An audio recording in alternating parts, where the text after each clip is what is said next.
and welcome to another exciting episode of Best of Three. I'm a friend. This is Mike. As always, we're joined by our panel, John and Steve.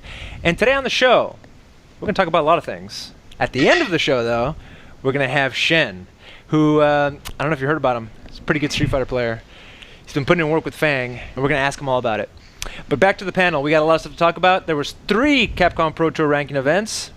I'm sorry, one of those was a premier event. And then, of course, there was this bit of business with the new Capcom Pro Tour rules that came out. And I think that's where we're going to start. Guys, I'm going to kick it off with you, Steve. What were those rules that came out? Of course, there's more than one, but some of those are a little bit more prickly.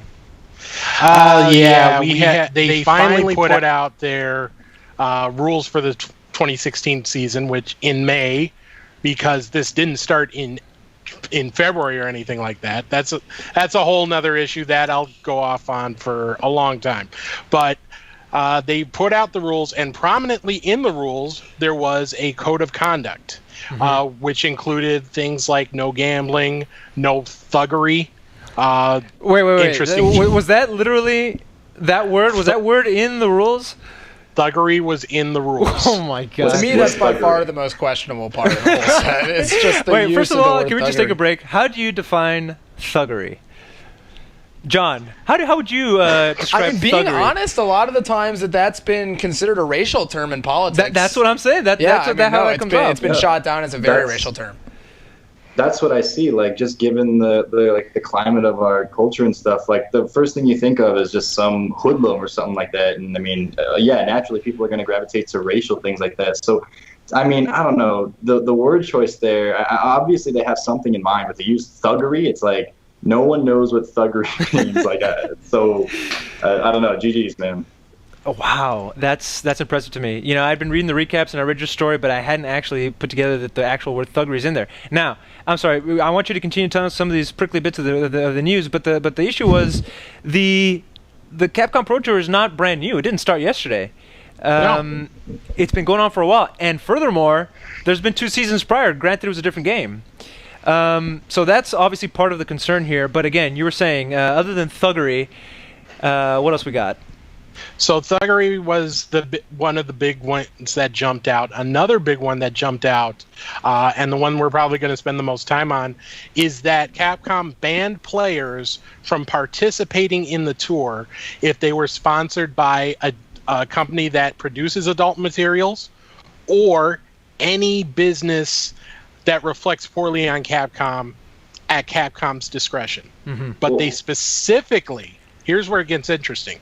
They specifically allowed companies that produce tobacco, alcohol, and e-cigarette products. So really, the only company affected by this new rule is Team YP. Exactly. So, but do you think they did it to single out Team YP? Because it's like, once and for all, we don't want to deal with this anymore. When it was still Ultra, they had dealt with this. I think Alex Valla's tournament had that issue. It came up, and they're like, do we use it, do we not? Or is it just to set the precedent and not have this issue ever again, Steve? I think here's where it's interesting. We can talk all day long about whether people should or shouldn't view sex differently than violence, or view porn differently from alcohol, tobacco, and other adult products. The reality of the society we're in is we do view them differently. So while I don't like that Capcom's treating them differently, I understand it. Where my issue is where is that line drawn? Where you give... I was going somewhere with that, and my thought... Well, what concerns me is this. Is like Team YP sees, hey, you know what? Our demographics overlap with the esports people. And, FGC, just go to our Kappa. They're no stranger to, adult materials, right? Team YP did their due diligence, changed it. They removed YouPorn, which is what the YP stands for, from all of their imagery, all their logos. They go out of their way. We've gotten tweeted when we accidentally used to say Team YouPorn, and they say, no, it's Team YP. It makes sense to me that if Capcom is trying to sell this tournament to advertisers to get more money, and if they say, hey, yes, but we don't want porn companies associated with it, you're gone. Why not? Why wouldn't you do that if you're Capcom? I think where my issue is you allow one thing that only adults can partake in legally, but you don't allow another thing that only adults can partake in legally. Why is porn so much worse than alcohol, which literally kills you, than cigarettes, which literally can kill you? Why? It doesn't make sense to me from a purely logical standpoint. And then the question there is like, well, that may be an argument whether or not it's Capcom's, and you already said this, whether or not it's their job to make that call or not for the sake of their business.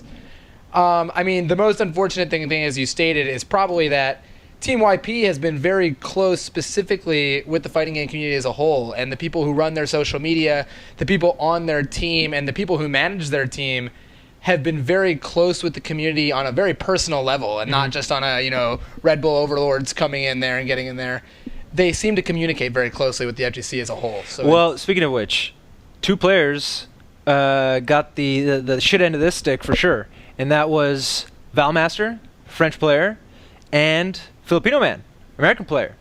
Steve, you got, if I'm not mistaken, already some response from Team YP and these players. What can you share with us? Yeah, I reached out to Team YP over the weekend while this was going down. That's another thing. These rules dropped on Saturday, hours before Stunfest began. And that was an event that Valmaster was participating in. So he went to sleep thinking he was going to be able to compete. And then when he woke up, he wasn't sure. So later, Capcom said, it's okay for him to compete now. We're going to readjust these rules, or we're going to revisit them, I should say. But I reached out to Team YP. I got a response from Brad Burns, who is the vice president of the team. And here's what he said about that. Filipino Man and Valmaster, this is a direct quote from him, excuse me. Mm-hmm. Filipino Man and Valmaster are key members of our team, and we are not ready to part ways with them just yet. At the moment, supporting the players is the key priority. And if that means that they play without being able to wear the jerseys or use Team YP in their gamer tag, that's how it's going to be in the short term. In the longer term, we would like to reach an agreement with Capcom. Only time will tell. Yeah, I don't think that they're going to reach that agreement other than they agreed to no longer be a part of the Capcom Pro Tour sponsor FGC players. ESL did it. Capcom Pro Tour is doing it. It seems like for They've some never reason gotten away with it so far. I mean, honestly. Exactly, but it seems like porn for some reason is like the toxic thing that they just like. Maybe other advertisers don't want to be a part of it. If that, I'm assuming there a little bit, but it seems like that's the case.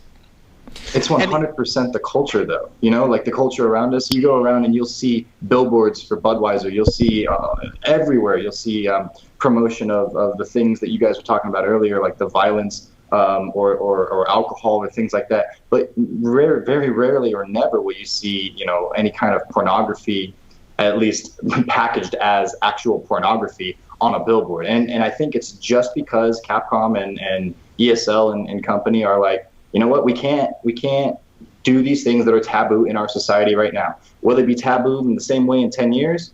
Maybe not. And if that's the case, then I bet you Capcom won't have a problem with it. But it's just the climate of the culture around us right now. Now, before we move on, because there's a ton of CPT events that we need to talk about,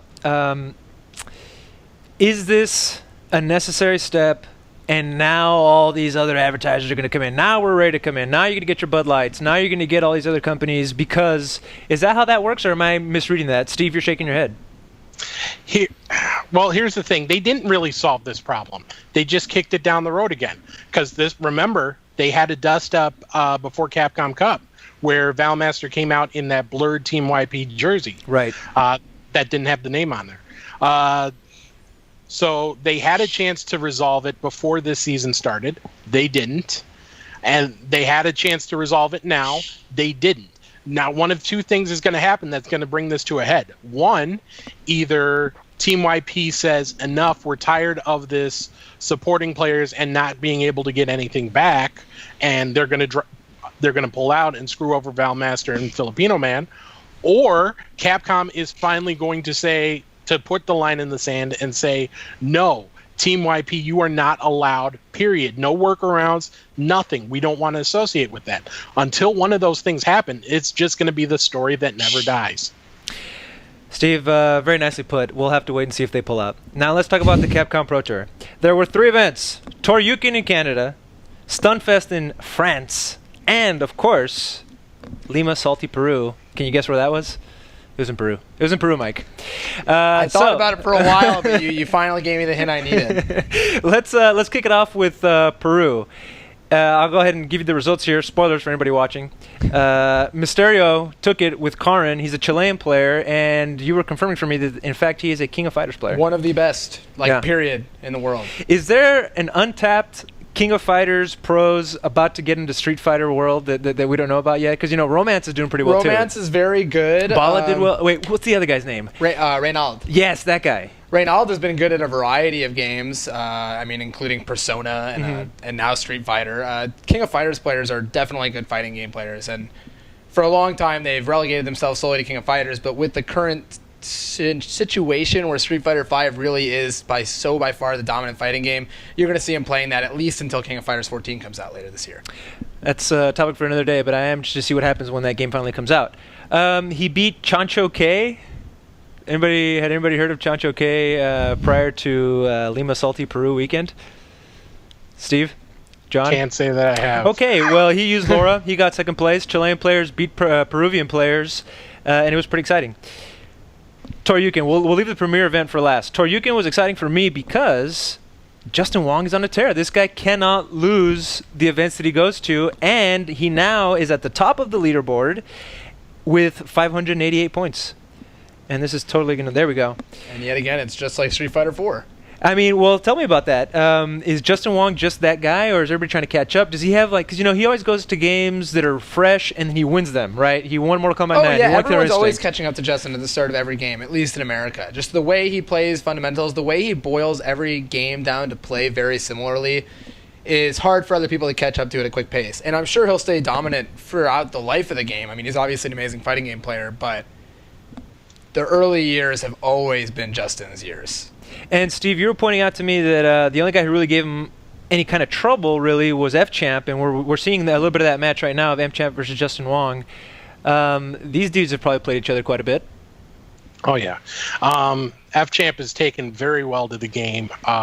His Dalsum is easily the number one Dalsum in the world right now, I'd have to say. Chat's going to go crazy with that. Yeah, I'm sure Arturo is I think most people shedding a agree tear. with you. Yeah.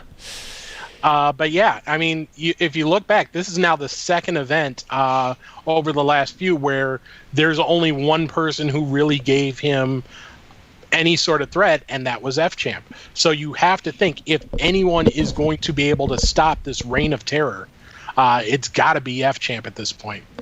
He didn't stop the reign of terror, but second place was won by Julio Fuentes, Echo Fox. I would also like to state that Rylander took the first game off of Justin at DreamHack? At DreamHack, which could show that either Karin or Justin has a problem with Dalsim, more so than with other characters. So there might be something to look into there. Do you have a take on Rylander's Dawson versus F-Champs? I mean, he looks up to F-Champ as a Dawson player. F-Champ's definitely the one to get to the level of right now, and he would be the first one to agree with that. So. What do we know about Karin?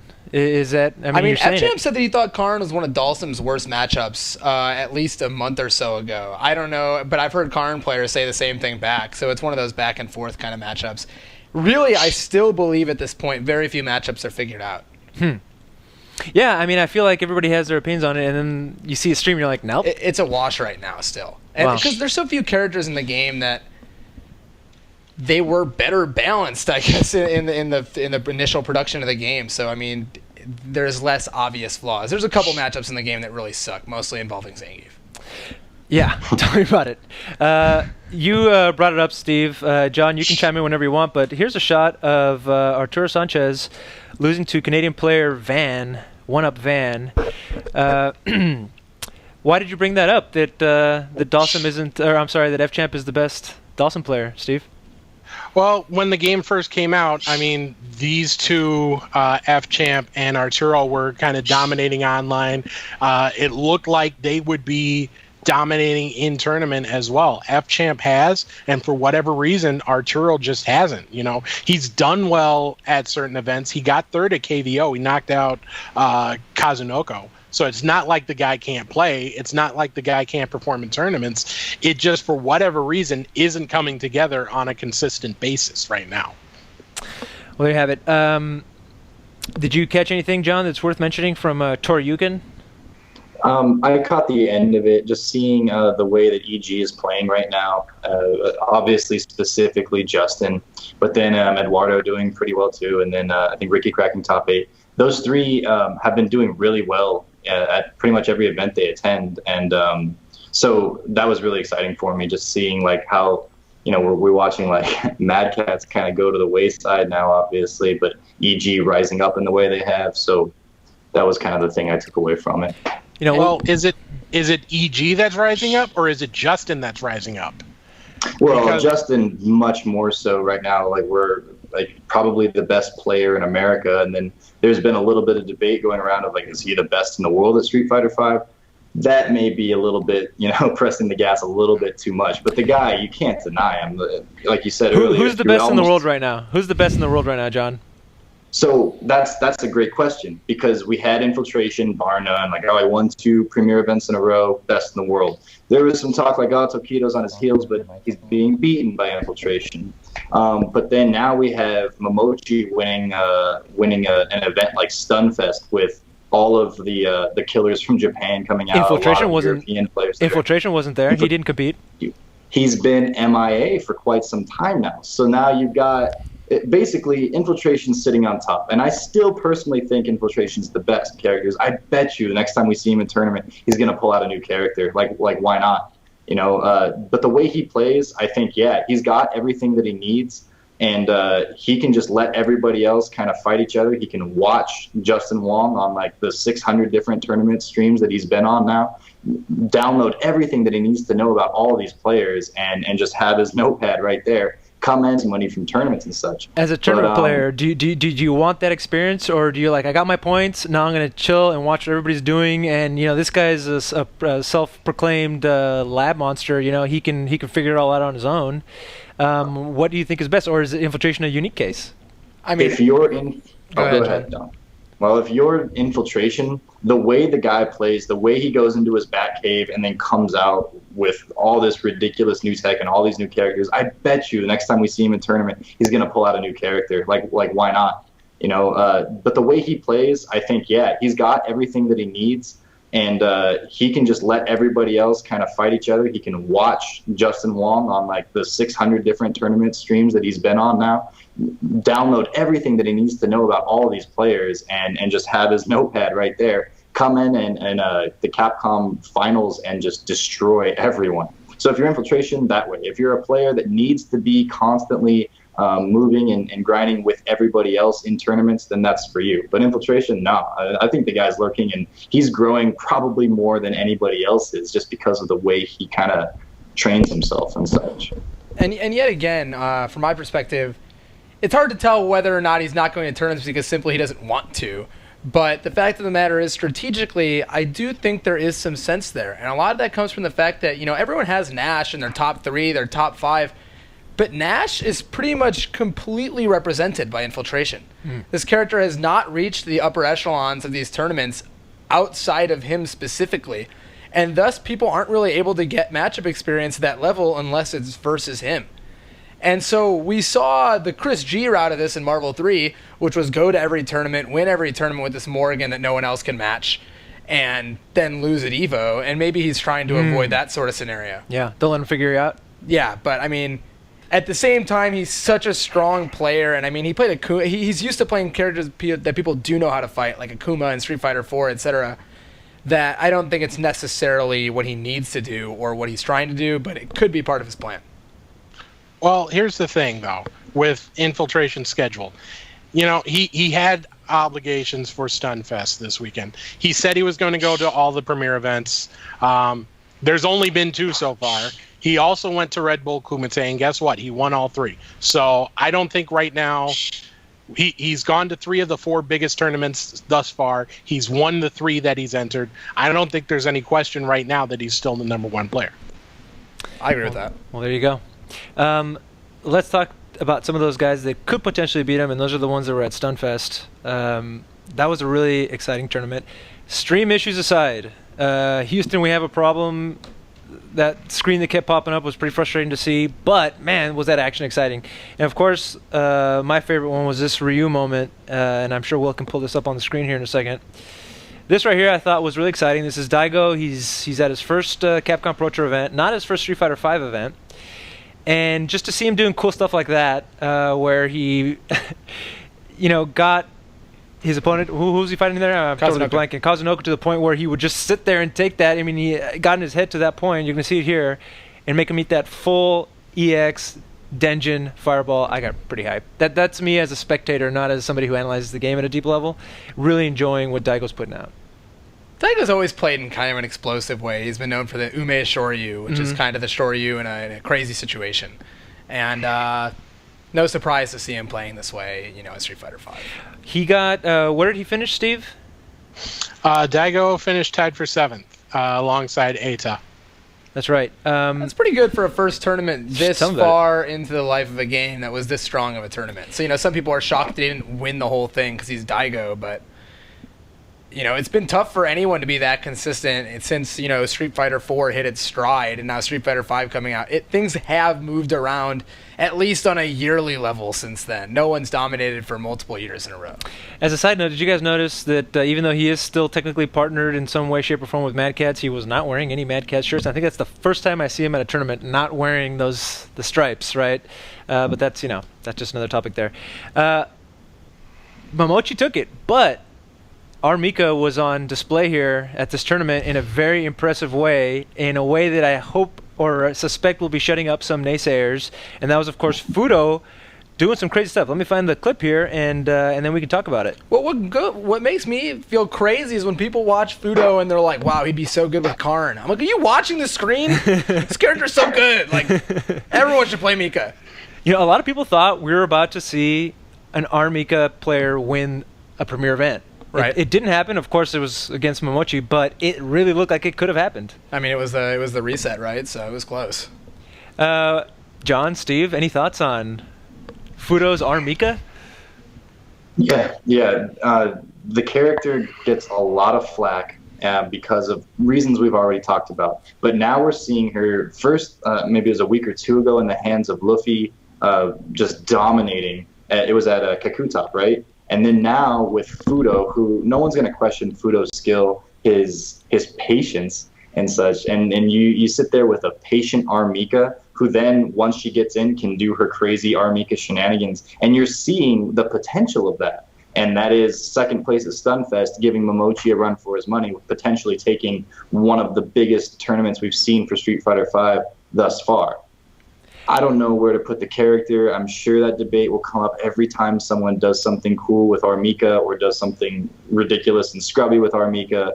But you have to give her some level of respect now that we've seen her in the hands of players like Luffy and Fudo. Speaking of which, I mean, Ken outside of top 5 has been, in my opinion, it's a meme. Because, I mean, for you to put him outside of there is a joke at this point, right? Ken? Yeah. Yeah. How can you look at these results and Who's say saying that Ken's not that good? Plenty of people, including every Ken player. That say that he's just a yellow Every character. player, Everyone's own character is ass tier. That's the rule. Right, but I mean, at least Ryu and Chun players are okay, they're not broken, they're just good, they're top 5. But Ken players still have this character just in outer space, and clearly, and he's been, I think, unquestionably the most successful character so far on the Pro Tour. At least Steve, we should have numbers-wise. hit you up with that one. You're our stats guy. Ken has been doing well in top 8s. I can't tell you about top 8s, but I can tell you 4 different players have won tournaments with Ken at this point. Chris T, Julio, Eita, and now Momochi. So I think anyone who doesn't think he is among the top of the game needs to really reevaluate how much they watch the game. You know what I think it is that when we first started making these tier lists and such, people saw Ken's flaws and they go, oh, his flaws are that a lot of his moves are unsafe. You have to take risks. Well, guess what? This is Street Fighter V. There are a lot of risks involved. So yeah, maybe this style of play, the kind of style that Ken calls for in Street Fighter V, wouldn't have done as well in a game like Street Fighter 4 or something, and maybe that's what people were comparing him to. But the character's design just seems to really flow with the game.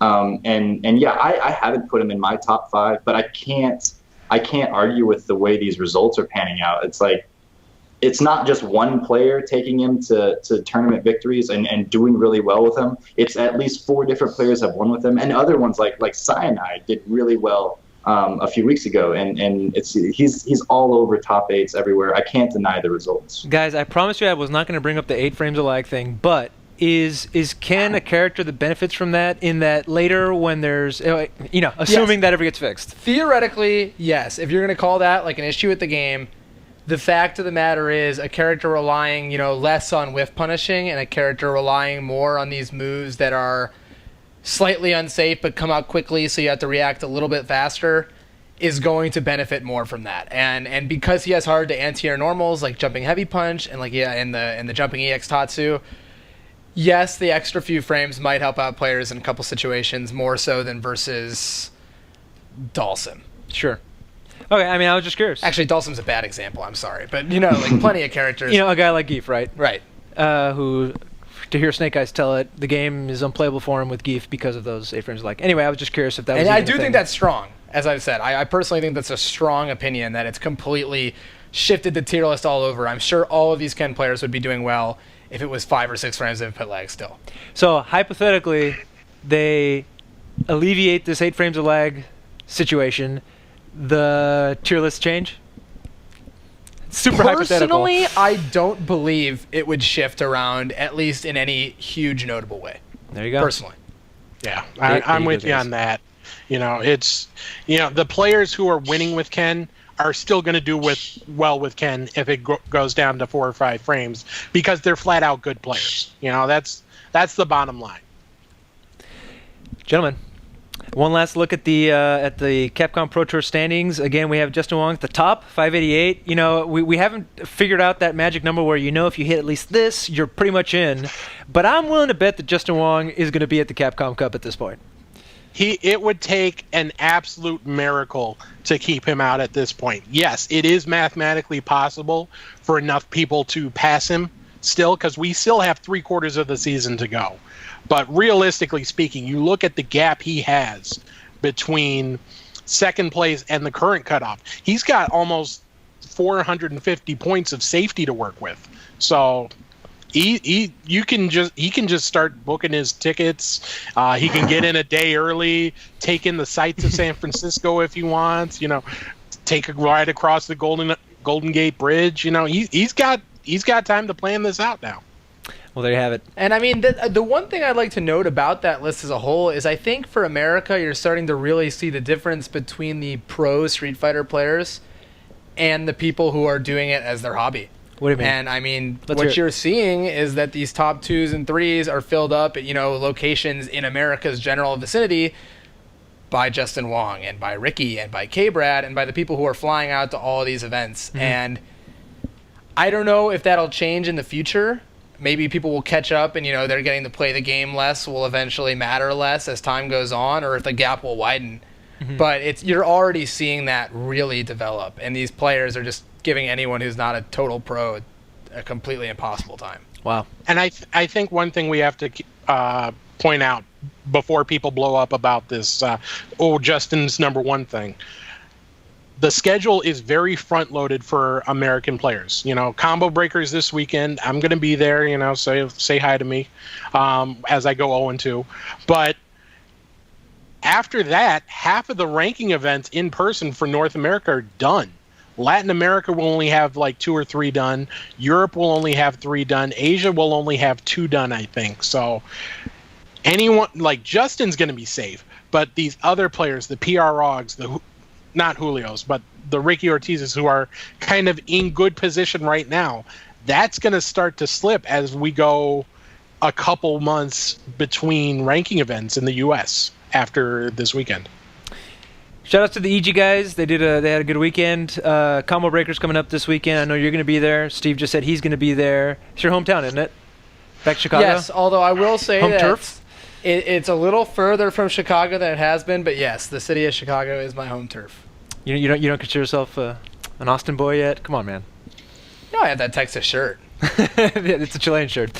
Anyway, guys, thank you so much for joining us as you do every week. Again, that was John. You can read his stuff on Event Hubs, and Steve, Ace King Offsuit, you can read his stuff on .esports, dailydot.com/topics/esports. Thank you for joining us, guys. All right, coming up now, I said we're going to have a big guest, Xian. Xian, who we're big fans of here on the show. He's been on the show before, but it was a pre-recorded interview. We weren't able to get him live, and you weren't a part of it, so I'm glad you will be this time. So am I, man. I mean, Xian is definitely one of the few that I'm definitely a fan of in the fighting game community. I've always liked the way he played. I've always liked the way he's boiled things down, and I know that he likes Guile. So, I mean, that's a big deal for me personally. He also has a Fang, and I know that you had a Pocket Fang for a while. Will has just informed us that Xian is ready. Hey, Xian, how you doing, man? Hello. Yeah, can you guys see me? How's it going, man? Good to see you again. Everything is good. How are you guys doing? When I hit you up to ask you to be on the show, you're like, okay, that's in about 20 hours from now. I'm going to be on a flight ever since. Or no, you told me you'd been in transit for 20 hours prior to this show. I've been transiting from Dubai, from Paris, from Reims. I can't really get the time difference, and it's really in the morning right now in Singapore. Well, we really appreciate you making the time to be on the show. I take it you probably haven't recovered from all that travel yet. I think every week there's a tournament. It's kind of crazy. Well, we'll ask you where you're going next, but the chat seems to be very excited that you're on the show. So, guys, I'm going to remind the chat: if you have a question for him, tag me. It's Pepito Hawk Jr. at Pepito Hawk Jr. so I can see your question and we can ask it because we weren't able to get the call-in lines up and going.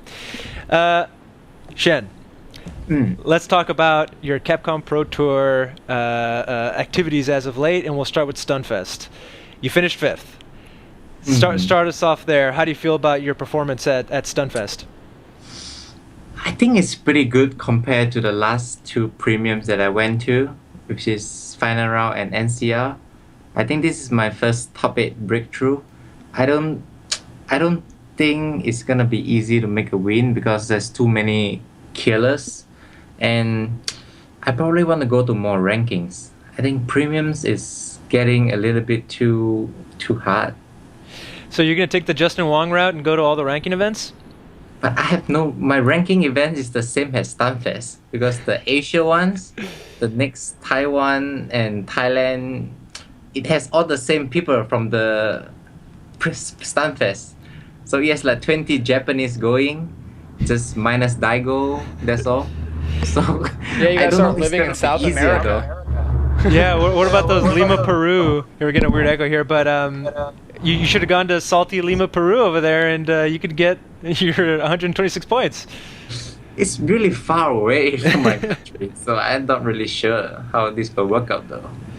One of the things that stood out to me, and of course it's not new, but that you're really sticking to that Fang. In Ultra, of course, we remember you for your Gen and really sticking to that Gen, whether it was the best choice or not. Your opinion on why you're sticking with Fang if he's not considered to be one of the best characters? I think Fang, even though he's weak, but it's a new game. So there's still a lot of options and things that you can play around with Fang. I think weak characters doesn't matter if it's for the first year. I don't think it matters. But if the game comes out for like 2 to 3 years, anything onwards, I think good characters will show a lot better performance. So bad characters and weak characters, you can just ask them to go home. But Zangief is the only exception because Zangief is really bad now. So I don't really know. So you do think that Fang is weak though currently? You don't think he's a great character? I don't think Fang is a great character, but I think because of matchup and people is unfamiliar playing against Fang, 1 year is okay. I think to play Fang for 1 year before he get exposed is still playable. It's not impossible. So are you gonna at some point make a transition then? Are you already working on an alternate character for when it's not good enough anymore, or are you gonna totally focus on him until you think it's too late? This is my first time putting all my effort into one character. Actually, I didn't really play other characters. Like I'm I'm almost all my other characters almost unplayable. It's kind of bad. I put in all the effort on Fang, so if it doesn't goes well, it's definitely too late to switch for me. So I actually all in. So let's see. Shen, we have from the chat, Mars Attacks 69 is asking, Shen said he would give up Fang after a certain amount of time. How longer we got left before he gives up? That's kind of a tough question. He's putting you on the spot there. Is there a limit? No, there's no limit. I think I'm not someone who will just give up. So I will stick to it and see how it goes. So if premium doesn't work, I'll go ranking. If ranking doesn't work, I'll go to easier rankings just to make the character work. But what about for your fans, Shen? Some people see you not winning, and they're like, pick a different character. Like, why are you sticking with Fang? We want to see you win. You have a lot of fans who care about you. I think have a deeper connection than with most of their players that they're fans of. I don't think that you're on the hook to be, commit to them, but does that ever cross your mind? I don't think I really appreciate them supporting me, but I don't think that will change my decision of the characters.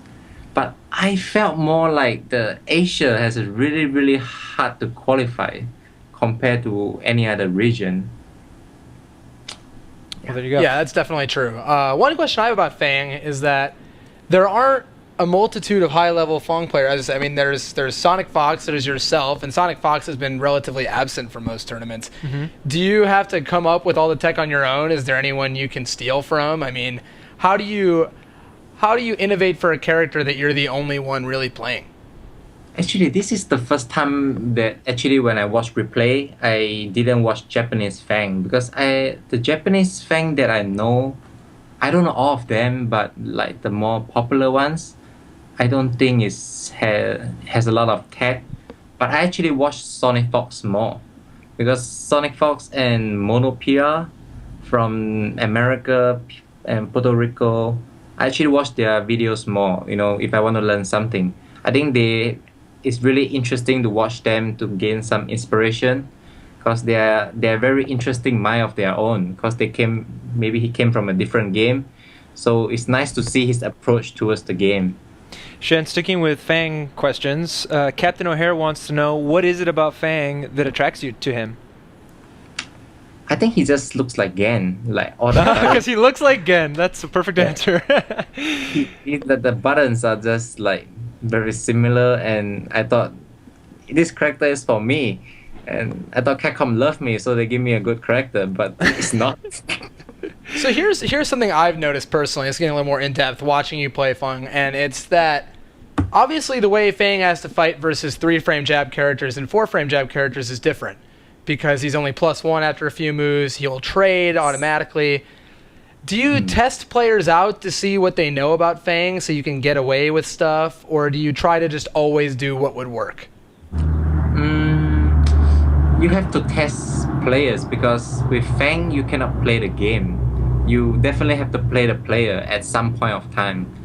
It's almost impossible to play Fang just playing the character properly to win the game because there's no proper solutions. Everything that you do, there's actually a risk. So it will be more consistent and easier if you always try to play the player. I want to go back to some more about how you've been doing in the Capcom Pro Tour so far. Steve, of course, my man with the facts, was hitting me up, and he gave me your record so far. You want to hear it?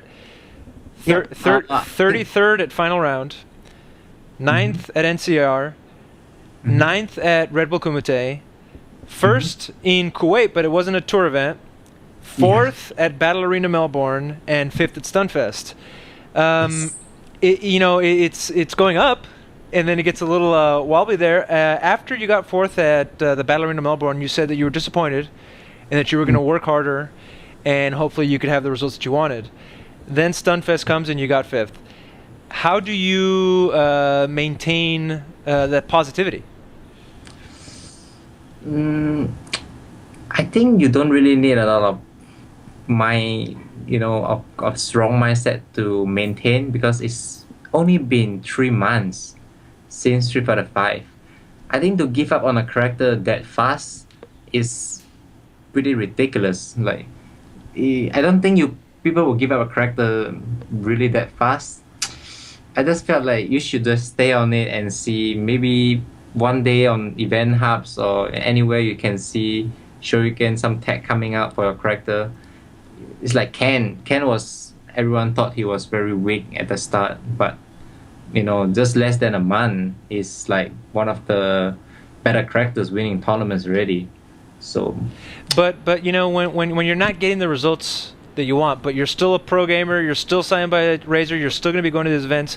What are you telling yourself to keep yourself going, or like, I'm not winning because of this, or I should try this, or what's that internal monologue that's going on with you when you think about how you're doing? I think when you like a character, when you play the game, you should never think of why I'm not winning, or I am sponsored and I have to win. You should be more focused on how to make your character better. Because if you keep thinking, oh, I have to win, I'm a sponsored player now, that will only affect your performance, and that will make you think, okay, I'm gonna pick Chun-Li or pick Nash, pick Mika. I think that's the wrong mentality, because to enjoy the game, you want to play the character that you enjoy playing. And if you keep thinking of other factors like this, it's gonna have a lot of negative energy, which is not gonna work, I think. Well, there you go. We have some questions from chat. Some of these are silly, some of these are serious. Let's get a silly one from Sagati. He asks, how free is America in Street Fighter V right now? Well, last year I practiced Xbox Live at America and I won EVO. America is not a joke, of course. But this year America is better, of course. I think this year Street Fighter V, America is, it can seem stronger. Okay. Also from Sagati, does Xian train on a regular basis with other Razer team members?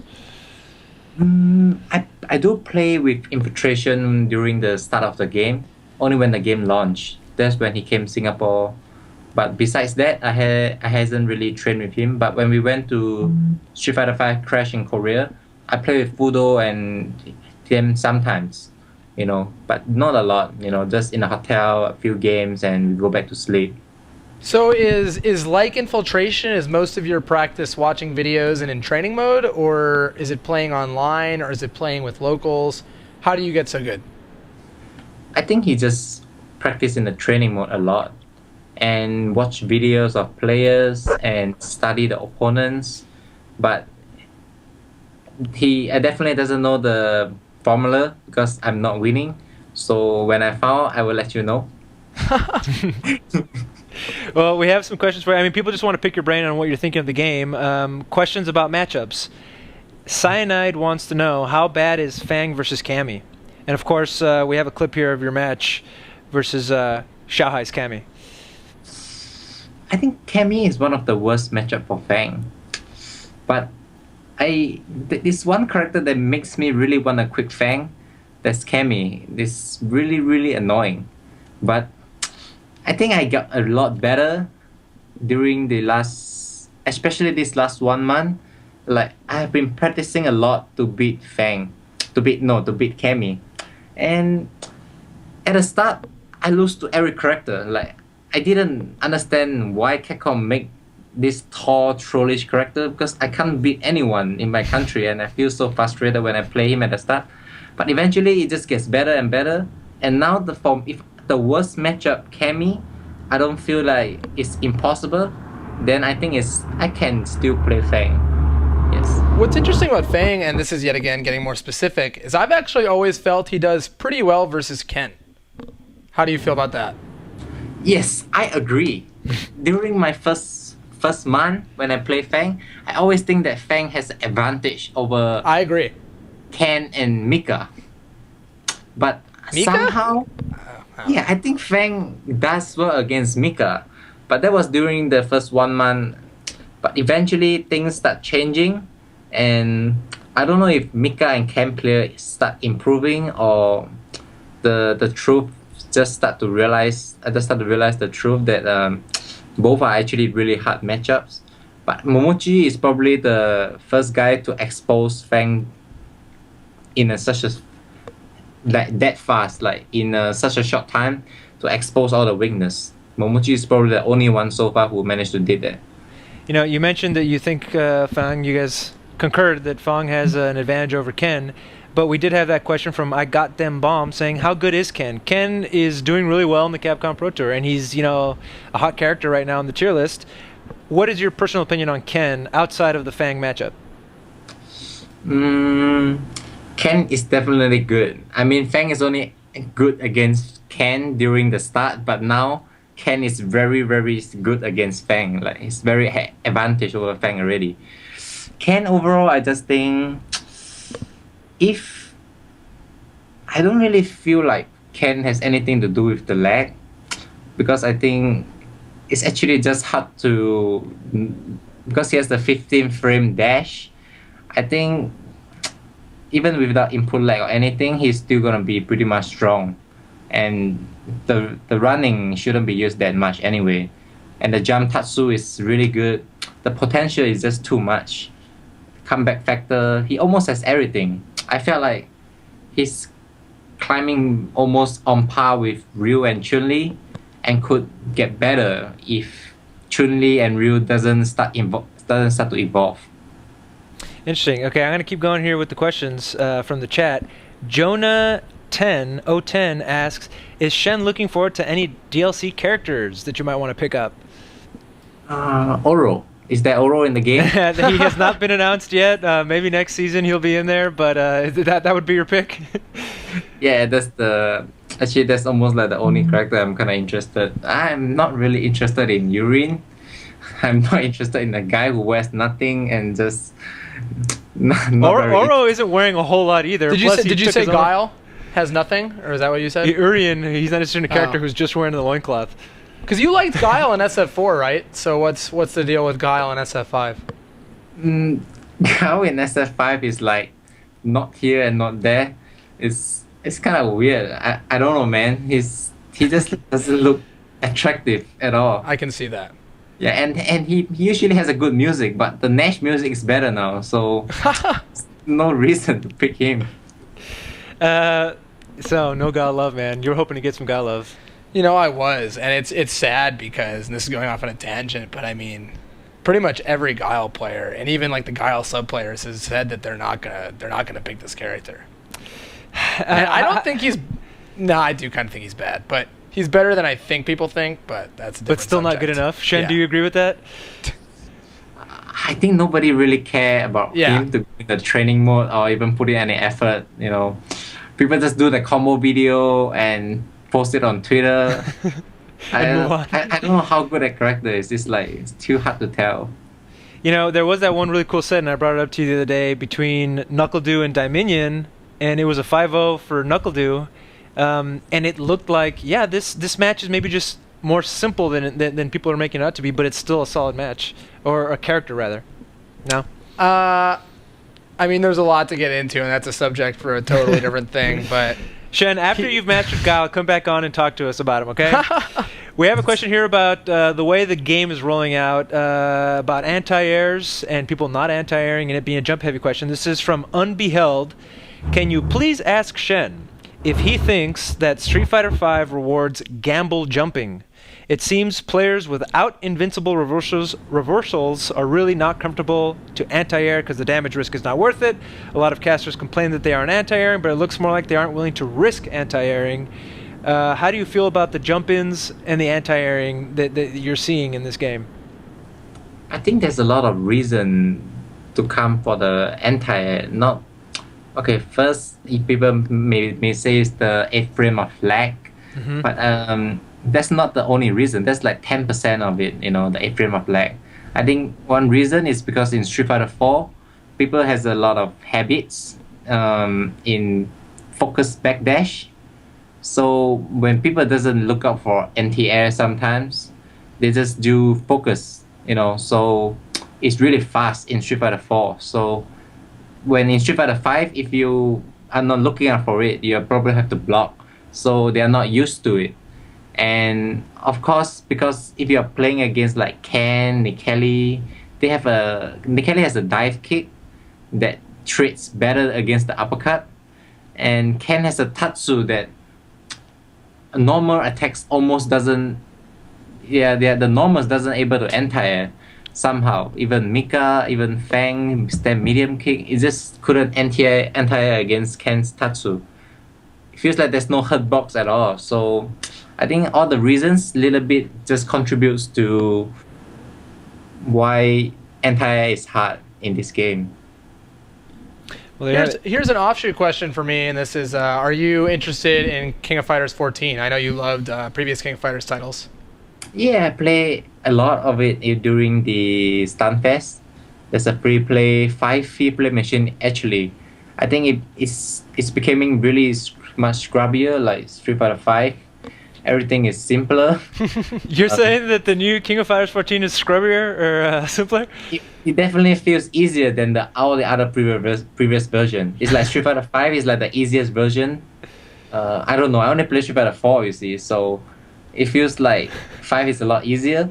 King of Fighters feels that way too. Like everything seems to be simpler, so it's very welcoming for new players. Now, how do you feel about that? Is that a good thing? Is that a bad thing? Do you enjoy Street Fighter V's ease of play, or do you wish it was harder? I just feel that if that's the best way to bring more new players in, I am all down to welcome that. But I played fighting games since 20 years ago, so I definitely prefer games that not too simple. Like maybe just execution if they don't make it that simple, will be good. I have a question for you from the chat. This person's screen name is Shen's Face. Shen's Face wants to know, will Shen ever have the Iori hair again? Iori hair again. I think maybe one day, yes. When I lose some weight, and have time, if there's less traveling, I will go and do something about my hair. Shen, I think I've seen at least 5 different haircuts throughout the years of following you on Twitter that you post up when you're going to get your hair done, when you're getting the highlights done. How important to you is looking good when you're on the Capcom Pro Tour or in your tournament season? I think looking good is always good because I think it's just important to look good. Just image. It is a image. I feel more comfortable if I look good. So I think it's quite important. So if you look good, you'll feel good, and if you feel good, you'll play good. Yes. So you've mentioned that if you don't win the premium events, you're going to go to the ranking events. Otherwise, you go to the easier ranking events. Does this mean to you that the Capcom Cup is really the only final goal right now of Street Fighter V for you? I could say so. I think Capcom Cup is a must qualify for me.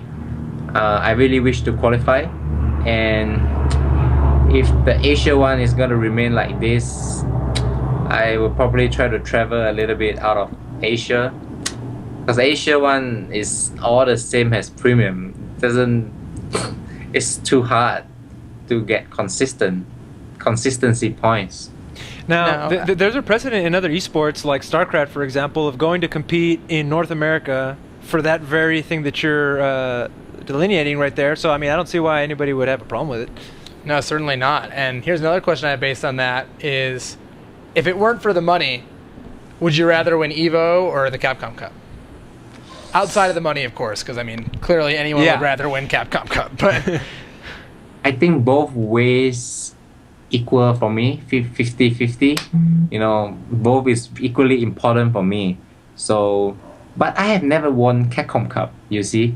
So I want to win Capcom Cup more than EVO, because I have won EVO before, but Capcom Cup, I'm like second place for 2013, second place for 2014, third place for 2015.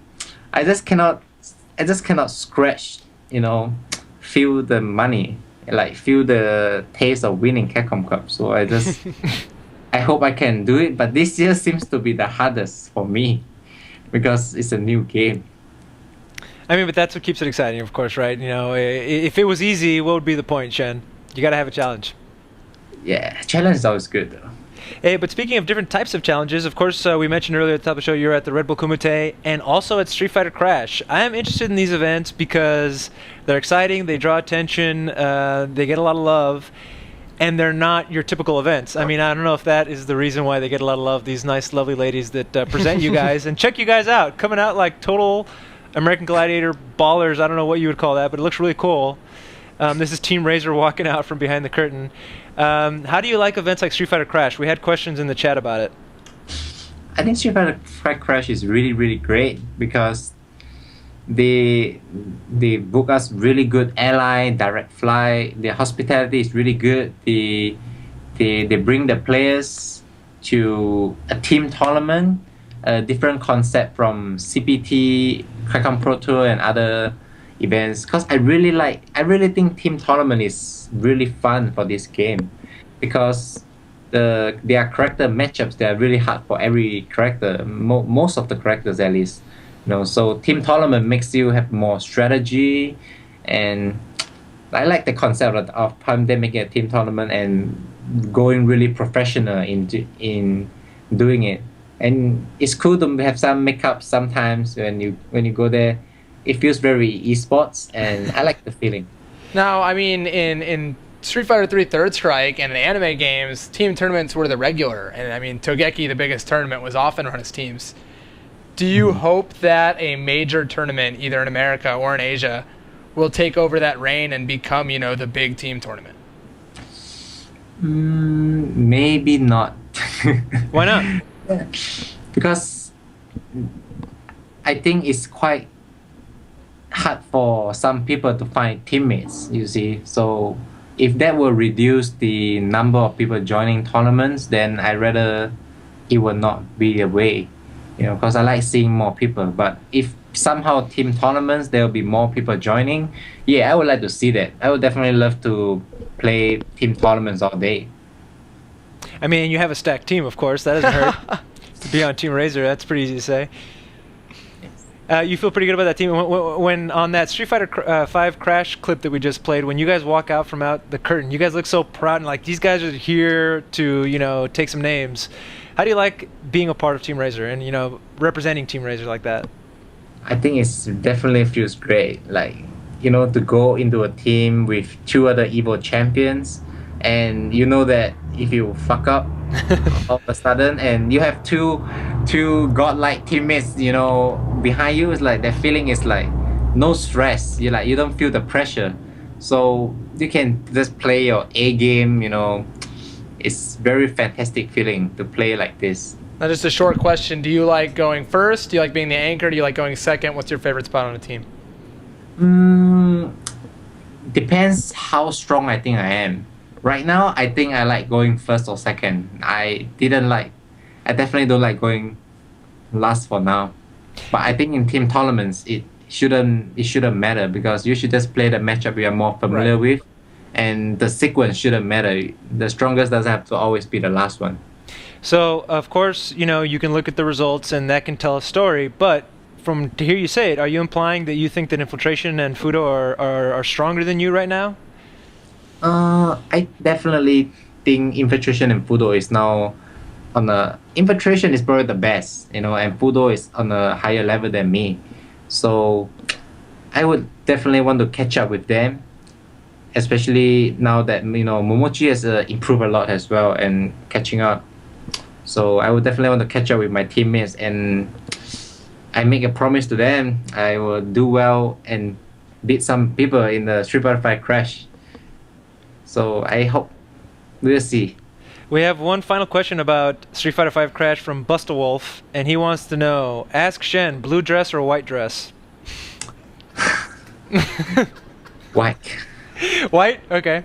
Well, we'll just leave it at that. Moving on. We're talking about, you mentioned esports and how things are getting kind of esports here and there. Of course, the Capcom Pro Tour rules came out, and there was some concern about, you know, regulating the scene and getting real esports. Your feeling on the whole thing, is that a necessary evil or a necessary path that we're going to take, and let's all just, you know, hold our breath and wait and see what's waiting for us? or is this the wrong way to go? I think that's definitely the right way to go. Yeah. Yeah, I mean, more exposure, more publicity, everything gets bigger, more professional. I don't see any downside to it being more esports, of course. Okay, a couple more questions for you before we let you go, Xian. Unfortunately, we won't be able to get a set in because I'm so sad. He said, if you want, we can try out my keyboard Street Fighter V. But no, we're not going to make Xian play Street Fighter V tonight because he doesn't have a setup with him. But, okay, you have 36 points, Capcom Pro Tour points. What are your next events? What's the game plan? How are you going to get those points, get up to that 500-plus echelon of the Justin Wongs and the Infiltrations?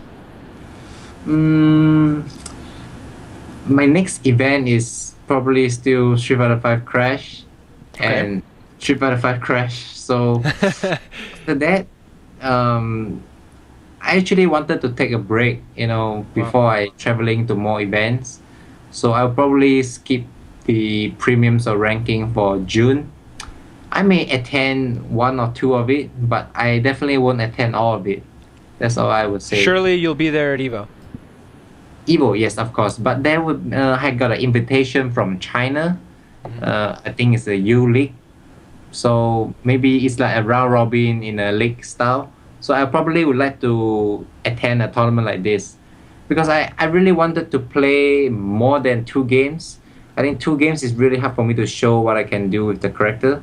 And it's a round robin and I really love that. And I heard like people like Infiltration and Gamer B, Tokido is invited as well. It's like a Topanga's round robin league. So that's probably my next event after Street Fighter V Crash. Xian, you mentioned that you wanted to take a break. What do you do when you're on a break? I just want to play with more of my local players and discuss strategy and practice in the training mode because the traveling has been so crazy that you don't really improve a lot each week because you're traveling every week. Since final round, NCR, and then Red Bull Kumite, Street Fighter V Crash. If it's not Street Fighter V Crash, it's Kuwait. Every week, like I'm only in Singapore for like 1 day, 2 days, and I fly off again. I want some time to review my strategy for my character. We're getting a lot of questions here in the chat about CEO. Will you be at CEO? High chance, no. Okay. Final question for you, at least for me, unless Mike has more for you. But Cross Counter Asia, where's that? People really enjoy those videos, and we haven't seen one in a while. Granted, you just explained how busy you've been, but is there anything coming down that pipe? That would depend if I'm in America or if I see Z and Apex or Might Ross, depend on where I am and the schedule. It's really hard to say. So I can't say anything about that. All right, there you go. I have just a couple more Street Fighter V questions. Yes, let's hear those. Is there any character you think is not getting the representation that they should be at the high level? Someone that you think is really good that doesn't win tournaments? So someone really good that doesn't win. Character, not player. Character. I mean, Laura has win. Ryu hasn't win. Do you count Ryu in? No, come on. Everyone counts for you. Okay. I mean, do you think Vega is good? Do you think that Alex is good? Alex is not bad, but it's not bottom tier, but it's so-so. It's alright. But maybe Vega is very underrepresented. I think Vega is actually a character that I play quite a bit, and I think Vega has the potential to win tournament. Definitely. Haven't happened yet. Has Mike. not. I don't think Vega is Looking the at one. this guy. This guy's going to do it. There aren't many. I mean, there really aren't many Vega players, period. There's a couple. I mean, Nemo plays him, but he hasn't been to a Pro Tour event, I don't think. Reiketsu plays him. In America, you have a few, but he's pretty uncommon. Totally out of left field question. Anti-Asian, I'm sorry, that's his name, says, Xian, have you tried out Overwatch? This guy was asking, hey, can we just do the whole show on Overwatch today? Have you played Overwatch and are you planning on it? No, I haven't got the time to open it. Okay, well, that'll be a different show and a different topic. Xian, unless there's something else that we didn't ask you about that you want to talk about, thank you so much for your time. Is there anything that we forgot to ask you about? I don't think so. There was a couple of questions about Jen and how's she doing. I think people are into your personal life, I think. Yeah, that made me too personal. Yeah, there you go. Skip. Well, that's good. Thank you so much, Jen, for taking the time. I know you've been really busy. You traveled a lot, and you made the time, so we appreciate it. Yes, thank you so much. I'm really happy to be in the show. Thank you guys so much. Absolutely, and we'll look forward to seeing you on Street Fighter V Crash coming up soon. Yes, check out this weekend. All right, thank you, Xian. Thank you guys. See you. One of the most humble guys. Answered every question. Definitely. I mean, I remember the first time I met the guy, I was laying down and watching King of Fighters at EVO. Yeah, and what he year laid was down. this? I don't know, it was like 2014 or 2015. Yeah. And I don't know, we just started talking about the game, and he, despite the fact that had no idea who I was, we were just talking about the game and characters, etc. I think he's always willing to listen to anyone who can help him get better, and I feel like that's his only goal, and I really respect that. Mm-hmm. Of course, that's backed up by the Xian Academy. He puts on the streams where he teaches people how to do stuff, and certainly answered every question we had for him. So again, shout outs to Xian for coming on the show. The most interesting thing to me from what he said is just that, like, his dedication to winning, regardless of whether it's going to easier events or not, with Fang, is so unique in the community. That's typically a very scrubby mentality, and typically something that people kind of get, like, scolded for almost, is like, why aren't you trying to win? But I guess he's good enough to pull it off, and so I think that's where a lot of his fans come from. So it works for him, then it works for him. One thing that I've been interested to see is how many people start to do that. It's like, hey, the events in Asia are really difficult. Let me go to Peru. Let me go to Brazil. Let me go to Mexico to those events. I mean, if there was more money, people would have been doing it years ago. I think it's going to start happening as more money pours into the scene, because as you said, in other esports, it's just par for the course. I mean, I know, like, North America League of Legends stopped being a thing entirely in some ways, and stuff for other games, basically, where just all these other teams come in and steal. But is the idea, okay, so to me I say, okay, if you go to these events and you win them, you're likely to get the Capcom Pro Tour points, you're likely to end up at the Capcom Cup. But you arguably were at weaker events, so you didn't get the training. Is it enough to get that seed at the Capcom Cup, or should you be taking advantage and, like, you need to be able to beat the best? Or don't bother? You do, but the fact of the matter is, getting entered into a 32-man tournament to win $500,000 is still an opportunity that these people want to get. Mm-hmm. And I think a lot of the idea is, well, I'll get my points and worry about those dudes later. Because it is interesting. In a 32-man tournament, suddenly it's not, can I win this huge tournament with all these killers? It's, can I win this small tournament with these guys I can research? Mm. And people like Xian and people like Infiltration have shown that they're very, very good in those formats. Mm-hmm. And very, very good at downloading the few players that they need to beat and doing that. So I think it's a really good strategy. And I think for a guy who's so involved in the mechanics of the game, it's a winning one. There you have it. Guys, you've been watching Best of 3. It's a weekly FGC talk show. We do it every Tuesday. If you like it, please give us a follow. If you really like it, give it a sub, and we'll keep doing it. I'm a friend. That's Mike. We'll see you next week.